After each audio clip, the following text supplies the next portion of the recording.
E premtja vendos rrugën. 3 shenja marrin sinjalin më të fortë të kësaj jave. E premtja nuk është thjesht fundi I javës, sot është dita ku energjitë vendosin ritmin e asaj që vjen më pas.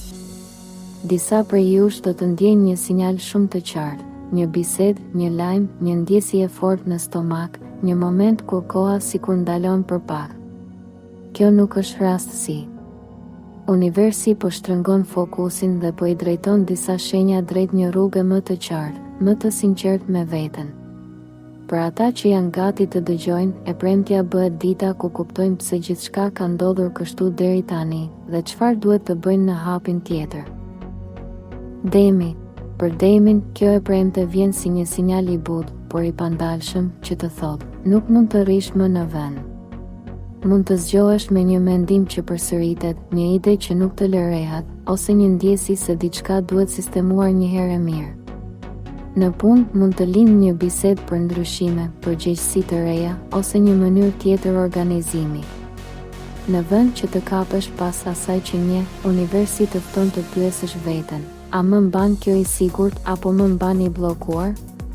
Në dashuri, nevoja për siguri është e madhe, por sot kupton se siguria e vërtet nis nga mënyra si e trajton veten, jo nga pritshmëritë që vendos mbi tjetrin. Beqarët mund të tërhiqen nga dikush që sjell qetësi, por jo monotoni. Financat kërkojnë disiplinë, prerje të shpenzimeve të kota, rritje të vetvlerësimit dhe organizim.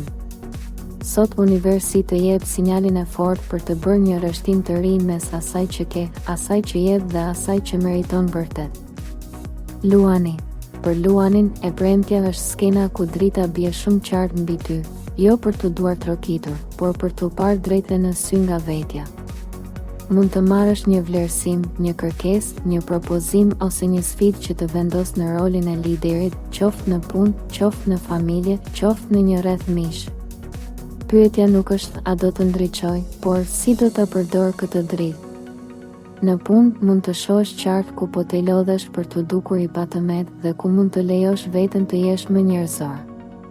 Në dashuri, zemra kërkon vëmendje të sinqertë, jo adhurim si përfaqësor. Një gjest I thjesht, I dal nga zemra, vlen më shumë se një skenë dramatike. Beqarët rrezatojnë magnetizëm të fortë, mjafton të mos bëjnë lojra me zemrën e tjetrit. Financat janë në fazë ku imazhi nuk duhet të kushtojë më shumë se realiteti. Sot universi të jep një sinjal të qartë, forca jote më e madhe është kur je I vërtet, jo perfekt. Ujori. Për ujorin, kjo e premte vjen si një thirrje e guximshme për të shkëputur nga skema të vjetra dhe pritshmëritë të tjerëve. Mund të ndjesh papritur se diçka në rutinën tënde nuk të përfaqëson më, një orar, një mënyrë pune, një rol, një rreth njerëzish ku nuk ndihesh më vetvetja. Në punë, një ide shumë e veçantë mund të vijë në mendje dhe, edhe nëse të duket shumë ndryshe, pikërisht aty qëndron fuqia jote. Universi të shtyn të mos censurosh mendimet, por t'i artikulosh me mençuri. Në dashuri, çdo marrëdhënie që nuk të lejon të marrësh frymëlirshëm ndihet sot edhe më e rëndë. Ke nevojë për një lidhje ku të mos jesh I gjykuar pse je ndryshe. Beqarët mund të tërhiqen nga njerëz jashtë modelit klasik, shpirtëra të lirë, kreativ, intuitiv. Financat kërkojnë strukturë, edhe nëse kjo fjalë nuk është e preferuara jote. Sot universi të sinjalizon se rruga jote nuk duhet të kopjojë askënd, është koha të ecësh në ritmin tënd. Nëse ndjeve se kjo e premte po të flet në mënyrë të drejtë për drejtë, mos e lër thjesht si një video. Shkruaj në komente. E pranoj sinjalin e së premtes dhe lejoj energjinë të punoj për ty. Mos haro të bësh like, të abonohesh në zërin e universit dhe ta shpërndash këtë video me dikë që ka nevojë për një shenjë sot. Universi nuk gabon me kohën, po të flet pikërisht tani.